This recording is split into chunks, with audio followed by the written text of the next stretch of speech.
3 men in tactical gear pounded on my front door yelling, "Police, open up right now!" I was in the backyard flipping burgers when my security cameras started recording. Vests, weapons, fake patrol decals slapped on a black SUV in my driveway. They shouted about warrants, obstruction, immediate entry. My crime? Flying an American flag and growing vegetables that my HOA president didn't like. Through the window, I watched them spread out like they'd done this before. But something felt off. The way they moved, the way they avoided the camera, the way their badges didn't reflect light correctly. That's when I heard the rumble of a familiar engine pulling into our driveway, and my wife stepped out of her federal vehicle. No shouting, no panic, just a calm hand reaching into her jacket, and a badge that made every single one of them freeze mid-step. What they thought was a simple HOA intimidation job had just crossed straight into federal jurisdiction. Stay with me, because what happened next ended an entire HOA presidency. My name's Marcus Dakota, and 3 months ago, I thought I'd found paradise. After 24 years coordinating logistics for the Army, I was ready for quiet retirement. My wife Delilah and I bought a corner lot in Millbrook Estates, a neat subdivision about 30 minutes outside Denver, perfect for a guy who just wanted to work in his garage workshop and tend a small vegetable garden. The morning coffee brewing in our kitchen smelled like freedom those first few weeks. I'd listen to Delilah's duty boots clicking across our hardwood floors as she got ready for work. 15 years as a U.S. Marshal specializing in white-collar fugitive recovery. She'd kiss me goodbye, and I'd head out to work on my raised garden beds or plain wood in the garage. The scent of pine shavings and the weathered texture of fence posts I was installing myself made everything feel right. Then I met Vivian Blackwood at Vivian. Picture a woman in her late 50s who treats a homeowners association like her personal kingdom. Real estate background, drives a white BMW X5 with vanity plates reading HOA boss. I'm not kidding. She showed up on my third Tuesday, clipboard in hand, wearing the kind of smile that doesn't reach your eyes. "Mr. Dakota," she said, scanning my property like a general inspecting troops. "I'm afraid we need to discuss some compliance issues." Those raised garden beds I'd built? Apparently they were unauthorized structures that violated the HOA's aesthetic standards. Never mind that they met every city building code. Never mind that they were cleaner and more organized than half the lawns in the neighborhood. Vivian handed me a violation notice for $500. "This escalates to a lien if not resolved in 30 days, she said, still wearing that plastic smile. I thanked her politely and went inside to read the HOA covenants, twice. Then I called 3 neighbors to ask about their garden setups. That's when I started noticing the pattern. The Johnsons down the street, he's retired Air Force, got cited for an excessive patriotic display. Their crime? A regulation-sized American flag on a standard pole. The Garcias, who'd moved in from California, faced constant nitpicking about their front yard landscaping, despite maintaining it better than most. Meanwhile, Vivian's cronies could park boats in their driveways and let their grass grow knee-high without a word. See, I'd dealt with enough bureaucratic nonsense in the military to recognize a power trip when I saw one.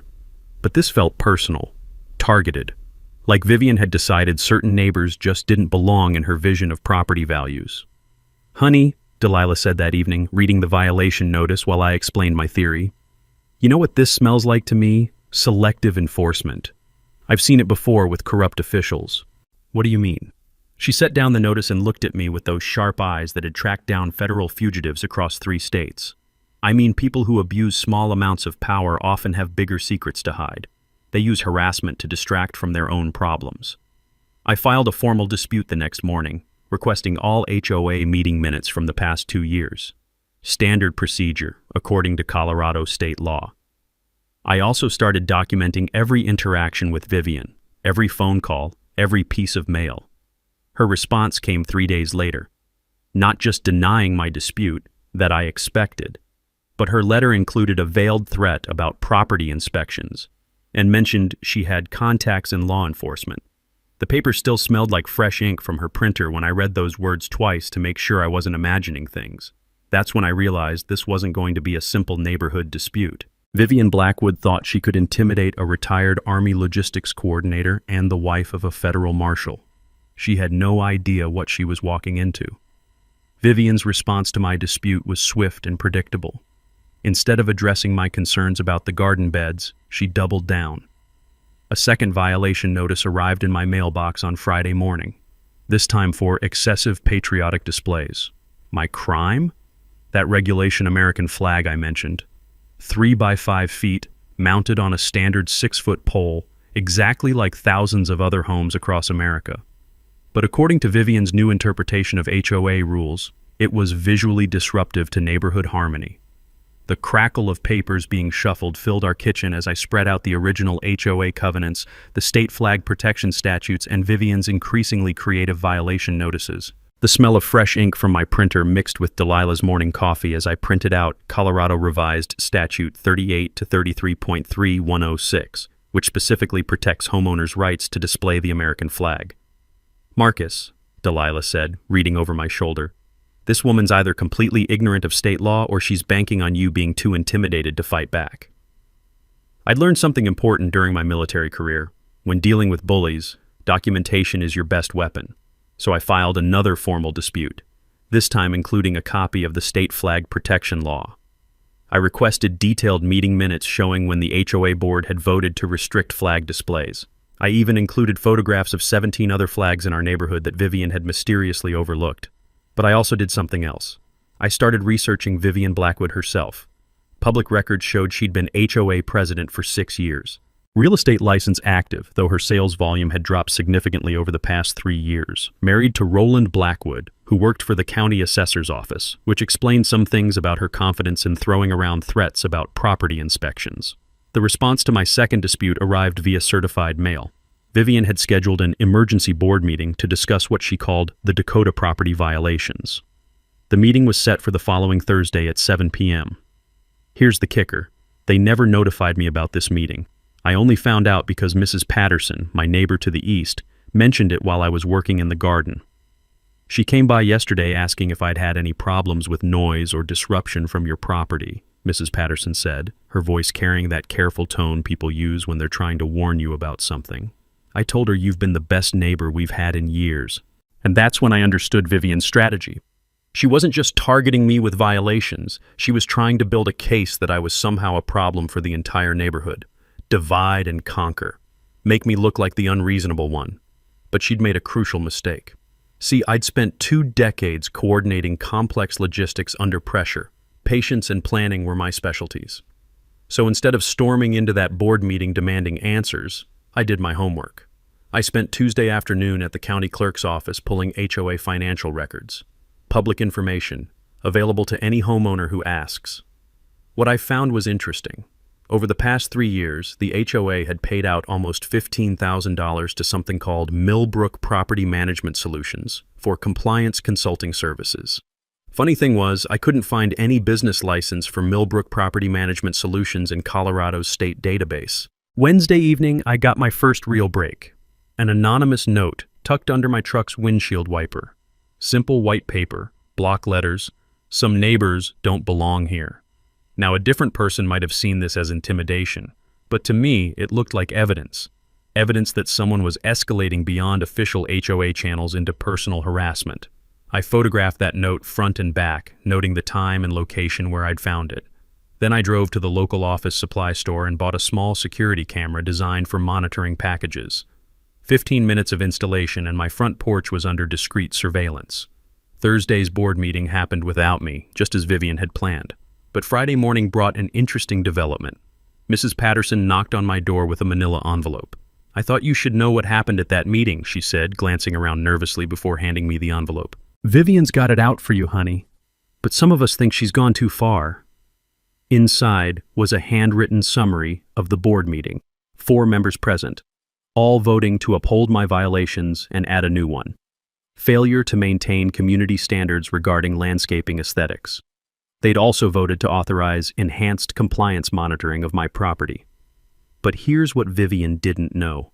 Her threats about having contacts in law enforcement were about to become her biggest mistake, because my wife's federal badge trumped any local connections she might have. The real question was how far Vivian was willing to push this before she learned exactly who she was messing with.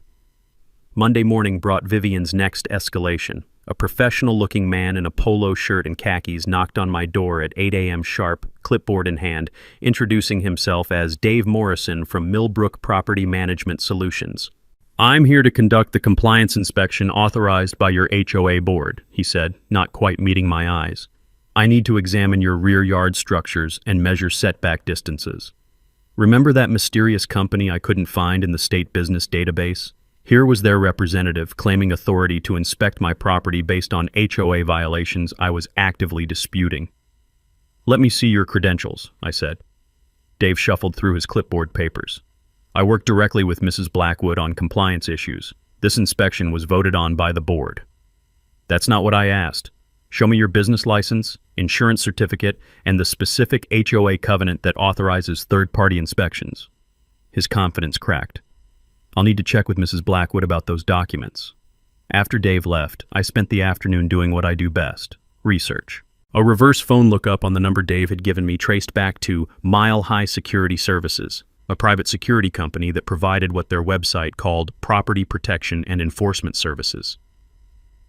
So Vivian wasn't hiring property management consultants. She was hiring security contractors and billing the HOA for it. That evening, I sat down with Colorado's HOA disclosure laws. Under state statute 38 to 33.321, any homeowner can request detailed financial records from their association, including vendor contracts and payment authorizations. The musty smell of old legal documents filled my home office as I drafted a formal records request. I asked for 3 years of vendor contracts, payment authorizations, and board meeting minutes discussing expenditures over $500. I also requested copies of all business licenses and insurance certificates for vendors receiving HOA funds. Vivian's response came via her lawyer, the first sign that I was onto something significant. The letter claimed my request was overly broad and burdensome, and offered to provide summarized financial information instead. But here's what Vivian didn't know about dealing with military logistics coordinators. We don't accept summarized information when we're entitled to detailed records.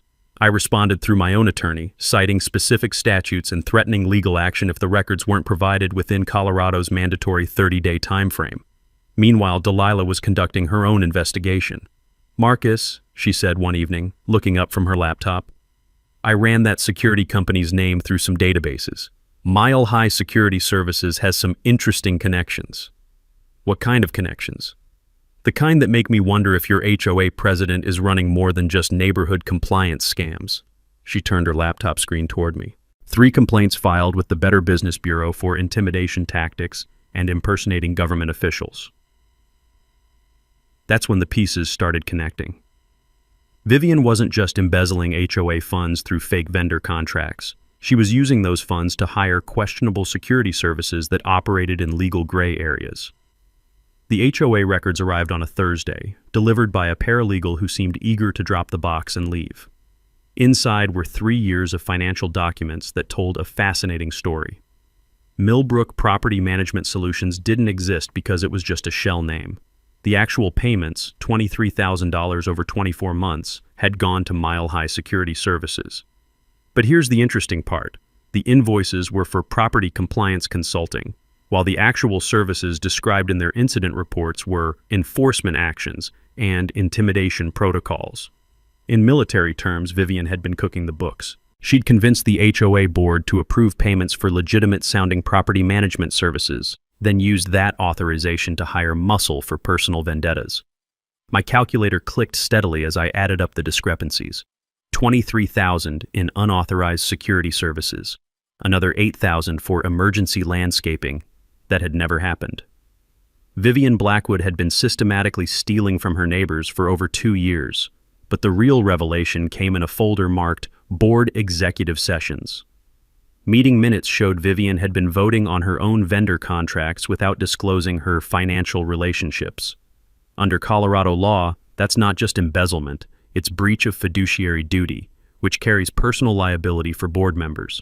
I photocopied everything, organized it into chronological files, and prepared a detailed analysis. Then I did something Vivian probably didn't expect. I started sharing my findings with other homeowners, not gossiping or spreading rumors. Professional presentations with documented evidence. I knocked on doors, explained the financial irregularities, and showed neighbors exactly how their HOA fees had been misused. The response was immediate and angry. Within a week, I had a dozen neighbors asking questions about their own violation notices and wondering if they'd been targeted unfairly. Vivian's next move was predictable. She called an emergency neighborhood watch meeting to discuss security concerns from non-compliant properties. Time to see how far she was willing to dig her own grave. Vivian scheduled her neighborhood watch meeting for the following Thursday, 7 p.m. at the community center. The flyers she distributed painted a picture of rising crime and security concerns linked to properties that didn't maintain community standards. Reading between the lines wasn't difficult. This was character assassination disguised as public safety. "She's trying to turn the neighborhood against you," Delilah observed, reading Vivian's propaganda over breakfast. "Classic intimidation tactic. Isolate the target, make them look like the problem. Then we give her exactly what she's asking for," I said. "A public forum." I spent Tuesday preparing my presentation. Not accusations or conspiracy theories, just documented facts organized into a clear narrative. HOA financial records, vendor contracts, payment authorizations, and a timeline showing how Vivian had systematically misused her authority. Wednesday evening, I visited 5 neighbors who'd received their own questionable violation notices. The Garcias, who'd been cited for non-conforming landscaping despite their immaculate front yard. Mrs. Patterson, who'd been threatened with fines for her bird feeder allegedly attracting nuisance wildlife. The Johnsons, still fighting their flag violation. Each conversation revealed the same pattern: selective enforcement targeting military families, recent arrivals, and anyone who questioned Vivian's authority. Thursday arrived with that heavy, tension-thick air you feel before a thunderstorm. The squeak of folding chairs being arranged filled the community center as residents filed in. Vivian positioned herself at the front, looking every inch the concerned community leader in her navy blazer and pearl necklace. "Thank you all for coming," she began, scanning the room with practiced confidence. "We're here to discuss some serious security concerns that have been brought to my attention." For 15 minutes, Vivian painted a picture of declining property values and increasing crime. She mentioned aggressive confrontations and anti-community behavior without naming names, but her occasional glances in my direction made her target clear. Then she made her mistake. "Some residents seem more interested in making accusations than maintaining community standards," Vivian said, her voice taking on an edge. "These frivolous records requests and attempts to undermine HOA authority are creating an atmosphere of hostility." That's when I stood up. "Vivian," I said, keeping my voice calm and professional, "since you've brought up records requests, maybe we should discuss what those records actually showed." The nervous throat clearing around the room was audible. Vivian's confident smile flickered. "This isn't the appropriate forum for transparency?" I opened my folder and pulled out the first document. "According to HOA financial records, you've authorized $23,000 in payments to Mile High Security Services over the past 2 years. Services billed as property management consulting, but actually described in their own reports as enforcement actions." The room went dead silent. Vivian's face had lost its color, but she managed to maintain her composure. "Those are routine compliance services authorized by the board." "Routine compliance services," I repeated. "Is that what you call hiring security contractors to intimidate neighbors? Because I've got copies of their incident reports right here." I held up the documents, not reading from them, but making their existence clear. 3 complaints filed with the Better Business Bureau for intimidation tactics. Payment authorizations signed by you for services that exceed your authority under HOA covenants. And vendor contracts with companies that you failed to disclose your financial relationships with. The murmur of voices rose around the room, neighbors turning to each other, asking questions, demanding answers. Vivian finally lost her practiced composure. "This is exactly the kind of disruptive behavior I've been talking about," she snapped. "Mr. Dakota seems more interested in attacking community leadership than following basic property maintenance standards." That's when Roland Blackwood, Vivian's own husband, stood up from the back row. "Vivian," he said, his voice carrying across the room, "we've talked about this. The legal liability alone—" "Not now, Roland!" But Roland wasn't backing down. "Actually, yes now. People have a right to know if their HOA fees are being misused." He looked around the room apologetically. "I've been telling her for months to step down before this becomes a bigger legal problem." The revelation that Vivian's own husband was questioning her actions created a wave of shocked whispers. Neighbors who'd been intimidated into silence suddenly found their voices. "She cited us for our flag," called out Mr. Johnson. "Threatened a lien over our garden fence," added Mrs. Garcia. $23,000 of our money for what exactly?" demanded another voice. Vivian looked around the room, seeing her carefully constructed authority crumbling in real time. Her plastic smile had completely disappeared, replaced by something closer to panic.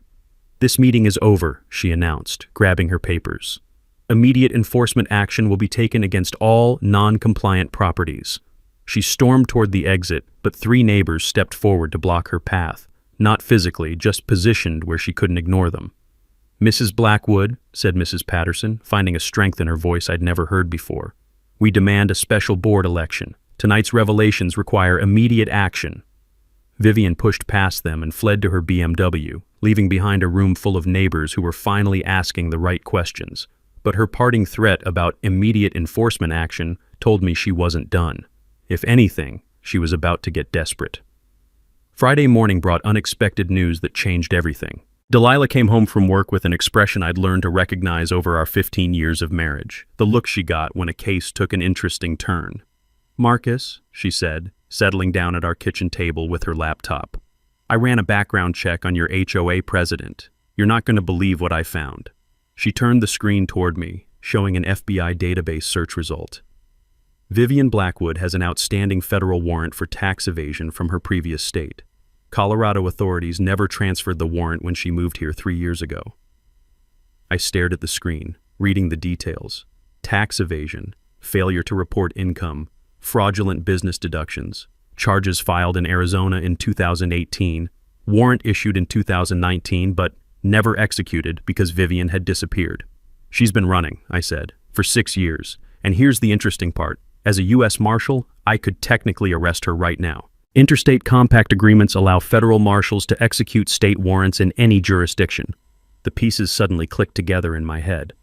That's why she moved here. That's why she took over the HOA. She needed to look legitimate, community-rooted, respectable.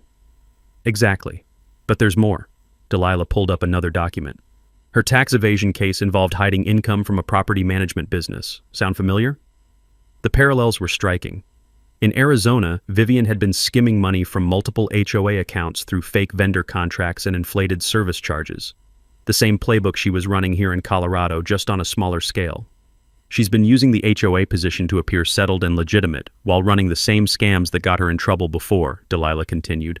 But now she's trapped. Can't move again without raising suspicion, can't stop the scams because she needs the money, can't afford to let anyone look too closely at her activities. That explained Vivian's escalating desperation. My records requests weren't just threatening her local authority. They were risking exposure of a federal fugitive who'd been successfully hiding for years. "So what's our move?" I asked. Delilah closed her laptop and looked at me with that strategic mindset that made her so effective at tracking fugitives. We let her dig herself deeper. Right now, she's probably panicking about last night's meeting. Desperate people make stupid mistakes. You mean we don't arrest her? Not yet. If I arrest her now, it looks like retaliation for the HOA dispute.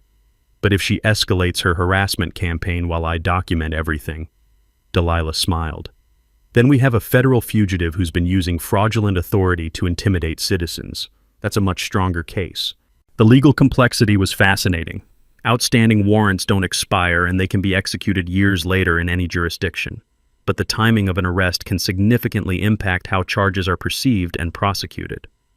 Besides, Delilah added, I want to see how far she's willing to go. If she's hired questionable security services before, what's she going to do when she feels cornered? Over the weekend, I shared Delilah's strategy, without revealing the warrant details, obviously. We agreed to let Vivian make the next move while we documented everything meticulously. Monday brought our answer. A certified letter arrived announcing immediate compliance enforcement actions for all properties with outstanding violations. But this wasn't coming from the HOA board. It was signed by Vivian personally, threatening legal and regulatory consequences for non-compliance. She was no longer even pretending to follow proper procedures, which meant her desperation was about to lead to much bigger mistakes. The question was, how big a mistake was she willing to make before she realized exactly who she was threatening? That weekend, Delilah and I transformed our garage into a war room. Maps of the neighborhood spread across my workbench, HOA documents organized in neat stacks, and my laptop open to Colorado's surveillance laws. If Vivian's going to escalate, we need everything documented, Delilah said, reviewing the legal requirements for recording in Colorado. Two-party consent for private conversations, but single-party consent for recording on your own property with proper signage. The sound of my electric drill filled the garage as I began installing discrete security cameras around our property. Nothing hidden or sneaky. Colorado law requires visible notice that recording is taking place. But I built custom housings that blended with our landscape lighting, making the cameras obvious to anyone looking but not obtrusive to casual observers. The smell of wood stain and the texture of camera mounting brackets became familiar over those 2 days. Each installation required careful positioning to capture clear audio and video of anyone approaching our front door, side gates, or backyard. The key is making sure any enforcement action she takes is clearly documented, I explained to Delilah as I adjusted the final camera angle. Audio, video, timestamps, and multiple angles. While I handled the technical setup, Delilah researched warrant execution procedures. If this escalates to the point where I need to act on that warrant, everything has to be by the book, she said, showing me the federal guidelines. Probable cause, proper identification, witness documentation. But our planning went beyond just recording equipment. I'd learned something important from 24 years in military logistics. Success comes from having allies in the right places at the right time. Tuesday evening, we hosted what I called a garden club meeting in our backyard. Mrs. Patterson, the Johnsons, the Garcias, and 3 other neighbors who'd been targeted by Vivian's selective enforcement. Here's what we know, I said, spreading out the financial documents on our patio table. $23,000 in unauthorized payments to security contractors, $8,000 in phantom landscaping services, and systematic targeting of military families and recent arrivals. I explained how HOA complaints work at the state level. Under Colorado Revised Statute 38 to 33.3209.5, homeowners can file complaints with the State Regulatory Board for financial mismanagement and selective enforcement. But individual complaints carry less weight than coordinated documentation from multiple residents. Think of it like a class action approach, I said. Multiple witnesses, consistent pattern of behavior, documented evidence of financial irregularities. Mrs. Garcia raised her hand. What about retaliation? If we all file complaints, won't she just escalate the harassment? That's where Delilah's federal expertise became invaluable. Actually, retaliation against complainants in HOA disputes is a separate violation under state law. If she escalates harassment after official complaints are filed, it strengthens your case significantly. We spent the next hour organizing our evidence chronologically: violation notices, board meeting minutes, financial records, and witness statements from each targeted family. By the end of the evening, we had a comprehensive documentation package ready for submission to state authorities. But I also made sure everyone understood the tactical situation. Vivian's going to escalate before she backs down, I warned them. She's invested too much authority in this position to give up easily, so we need to be prepared for whatever comes next.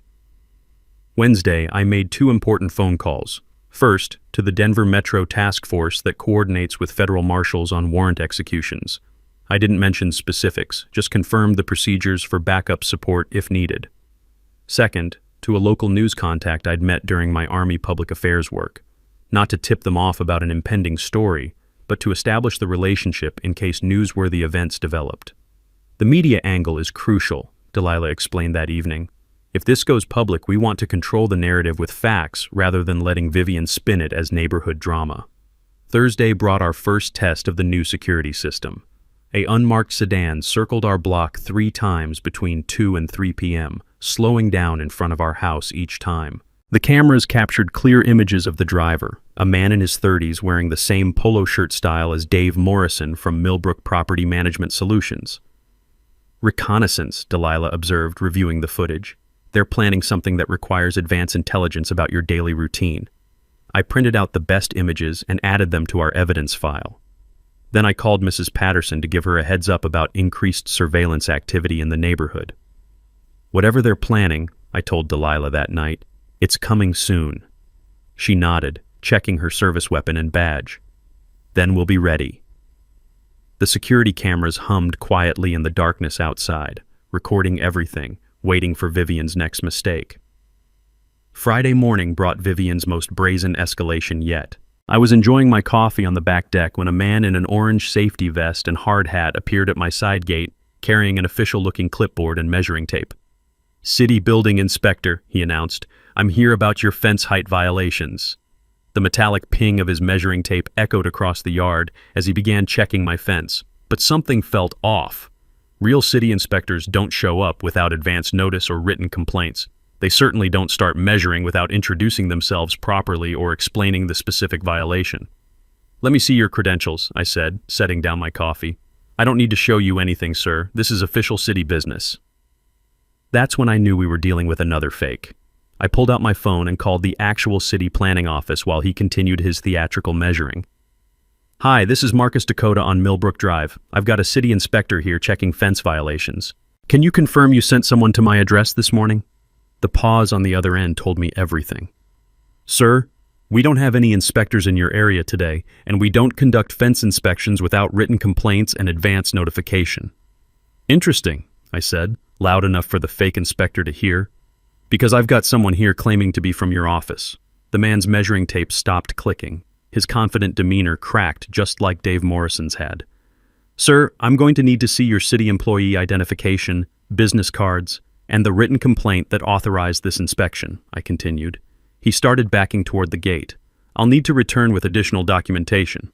Actually, you'll need to explain why you're impersonating a government official. That's a federal crime under 18 U.S.C. Section 912.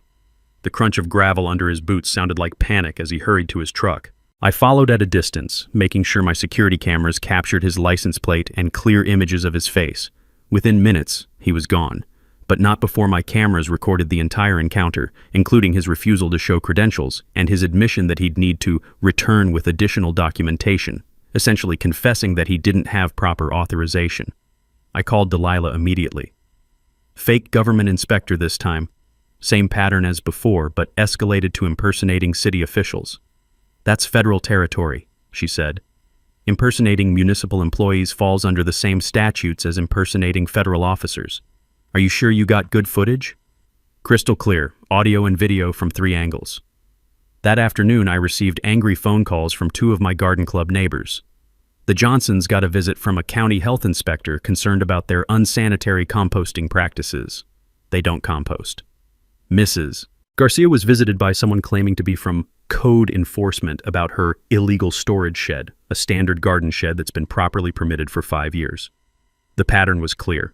Vivian was systematically targeting everyone who'd attended our meeting, using fake officials to intimidate and harass. But she'd made a crucial tactical error. Instead of focusing her harassment on just me, she'd expanded to multiple witnesses who could now testify to a coordinated campaign of official impersonation. I spent Friday evening organizing all our evidence into a comprehensive package. The fake property manager, the fake city inspector, witness statements from neighbors who'd been visited by fake officials, and documentation showing the pattern of targeting people who'd questioned Vivian's authority. Sunday brought an interesting development. Mrs. Patterson knocked on my door with another manila envelope. "I thought you should see this," she said, looking around nervously. "Roland dropped it off this morning. He says Vivian doesn't know he's sharing information."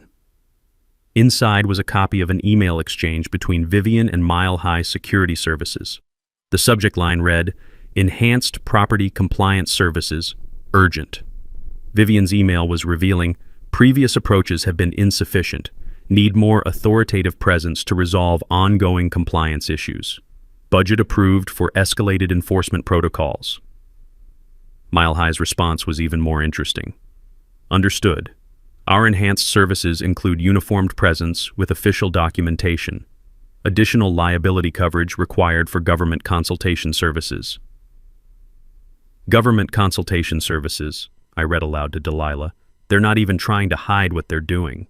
"She's paying a security company to have their people impersonate government officials," Delilah observed. "That's conspiracy to commit federal crimes, multiple counts." Roland's accompanying note was brief but significant.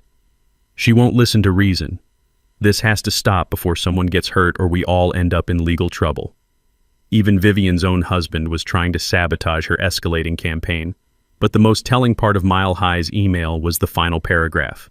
Team deployment scheduled for Monday.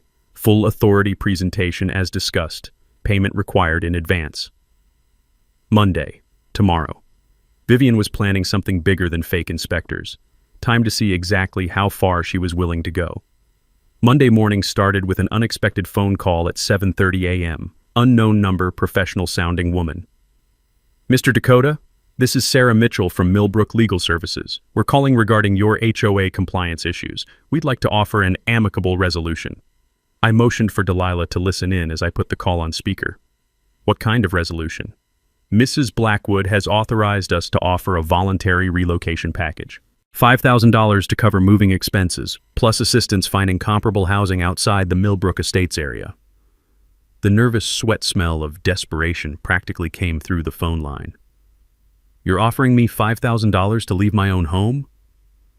It's a generous offer considering the ongoing legal complications you're facing.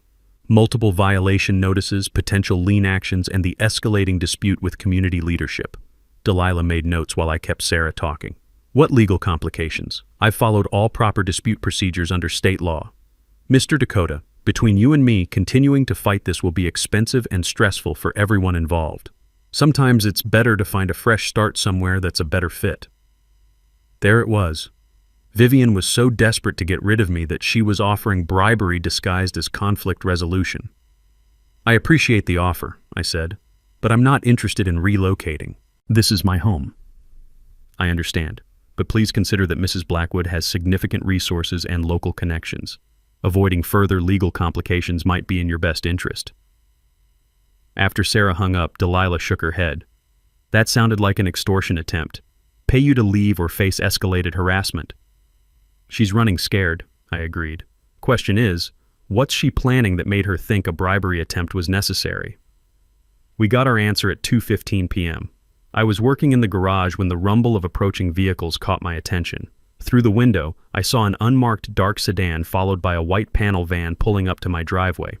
3 large men got out wearing black tactical-style uniforms with silver badges and patches reading Enforcement Division. The metallic jingle of their badges mixed with the sound of heavy boots on concrete as they approached my front door. I activated my phone's camera and called Delilah while watching through the security monitors. 3 men in tactical uniforms at the front door, I reported quietly. Badges look official but wrong somehow. They're not police. Stay inside, document everything, and do not let them in without proper warrants, Delilah said. I'm 10 minutes away. The pounding on my door was aggressive, authoritative. Police, open up. We have a warrant to inspect this property. I stayed in the garage, watching through my security system as they waved what looked like official documents. Their uniforms were impressive, professional-looking tactical gear, utility belts, even handcuffs. But their badges were wrong, too shiny, wrong shape, and the text was generic enforcement rather than any actual police department. Sir, we know you're home, one of them shouted. Failure to cooperate with a legal inspection warrant is obstruction of justice. The beauty of fake authority is that it only works if people don't question it. But I'd spent enough time around real law enforcement to spot the problems. Real police announce their specific department. Real warrants include case numbers and specific allegations. Real officers don't threaten obstruction of justice for inspection warrants. My security cameras captured everything. Their unmarked vehicles, their generic badges, their aggressive demands for entry without showing proper identification.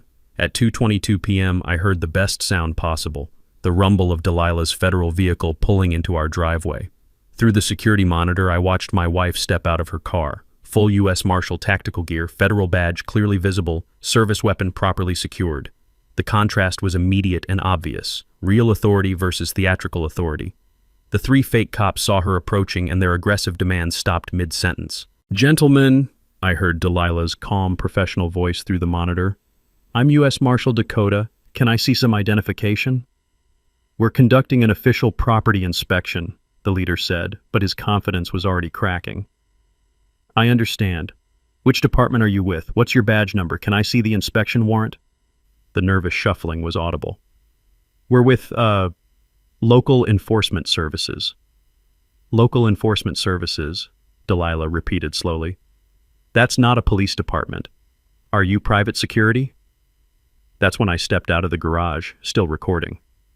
They claim to be police officers with a warrant. They've been demanding entry for 10 minutes. Delilah's expression hardened. Gentlemen, impersonating police officers is a felony in Colorado. I'm going to need you to remain where you are while we sort this out. The three men looked at each other, then at their fake badges, then at Delilah's very real federal authority. Time for the mic drop moment I'd been waiting 3 months to see. What happened next was better than anything I could have planned. Just as Delilah was explaining federal jurisdiction to 3 increasingly nervous fake cops, Mrs. Patterson's garden club meeting was ending next door. 8 neighbors walked out onto her front lawn just as the confrontation reached its peak. Gentlemen, you're impersonating federal officers, Delilah announced in her clear, authoritative voice that carried across the street. I'm placing you under arrest. The flashing emergency lights from Delilah's federal vehicle bathed the entire scene as she called for backup support. Within minutes, we had 3 real patrol cars, a federal supervisor, and a growing crowd of neighbors with smartphones recording everything. But the best part was yet to come. At exactly 3:15 p.m., Vivian's white BMW pulled up behind the patrol cars. She stepped out wearing her best authoritative expression, clearly expecting to supervise her hired muscle in action. Instead, she found her enforcement team sitting in the back of a federal vehicle in handcuffs. "What's the meaning of this?" she demanded, approaching Delilah with the same commanding presence she'd used to intimidate neighbors for years. Delilah looked up from her paperwork with professional calm. "Are you Mrs. Vivian Blackwood?" "I'm the president of this HOA, and those men were conducting authorized compliance inspections." "Actually, Mrs. Blackwood, those men were impersonating police officers. That's a federal crime." Delilah's voice carried that tone I'd learned to recognize, the moment when a fugitive realizes their game is over. "I hired them for legitimate security services," Vivian protested, but her confident facade was cracking. That's when Delilah delivered the line I'd been waiting to hear for months. "Mrs. Vivian Blackwood, you're under arrest on an outstanding warrant for federal tax evasion issued by the state of Arizona. You have the right to remain silent." The crowd of neighbors stood frozen, smartphones still recording, as the woman who'd terrorized their neighborhood for years was handcuffed by a federal marshal. The metallic click of handcuffs echoed across the street, followed by the sound of neighbors murmuring in shock and satisfaction. But we weren't done yet. A white news van pulled up just as Delilah was placing Vivian in the federal vehicle. Channel 9's investigative reporter, someone I'd contacted earlier in the week, stepped out with her camera crew ready to roll. "This is Sarah Kim, reporting live from Millbrook Estates, where a homeowners association president has been arrested on federal charges," she announced to her camera. "We're here with homeowner Marcus Dakota, who discovered evidence of HOA financial mismanagement that led to today's arrests." Standing on my own front lawn, surrounded by neighbors who'd been intimidated into silence for years, I explained the investigation simply and clearly. "We found evidence that Mrs. Blackwood had been using HOA funds to hire security contractors who impersonated government officials to harass homeowners," I said. "Today, 3 men claiming to be police officers demanded entry to my home with fake badges and fraudulent warrants." The reporter turned to Delilah, who was finishing her paperwork. "Marshal Dakota, can you explain the federal charges?" "Mrs. Blackwood has been a federal fugitive for 6 years on tax evasion charges from Arizona," Delilah said professionally. "Today's arrests for impersonating federal officers are separate charges that will be prosecuted in Colorado." Mrs. Patterson stepped forward, finding her voice for the cameras. "She's been targeting military families and anyone who questioned her authority. We're just glad someone finally stood up to her." The visual impact was perfect. 3 fake cops in handcuffs, a federal fugitive being arrested by a real U.S. Marshal, and a neighborhood of witnesses finally free to tell their stories without fear of retaliation. Roland Blackwood appeared at the edge of the crowd, looking relieved rather than surprised. When the reporter approached him, he simply said, "I tried to warn her this would happen. She wouldn't listen." As the news crew finished their interviews and the patrol cars departed, an interesting thing happened. Neighbors who'd been afraid to speak up for months started sharing their own stories. The Garcias talked about selective enforcement. Mrs. Patterson described intimidation tactics. The Johnsons explained the flag violation absurdity. What started as individual harassment had become community solidarity. "You know what the best part is?" Delilah said as we watched the last patrol car disappear down our street. "All those fake inspections she sent to your neighbors? Every single one documented her conspiracy to impersonate government officials. She built the case against herself."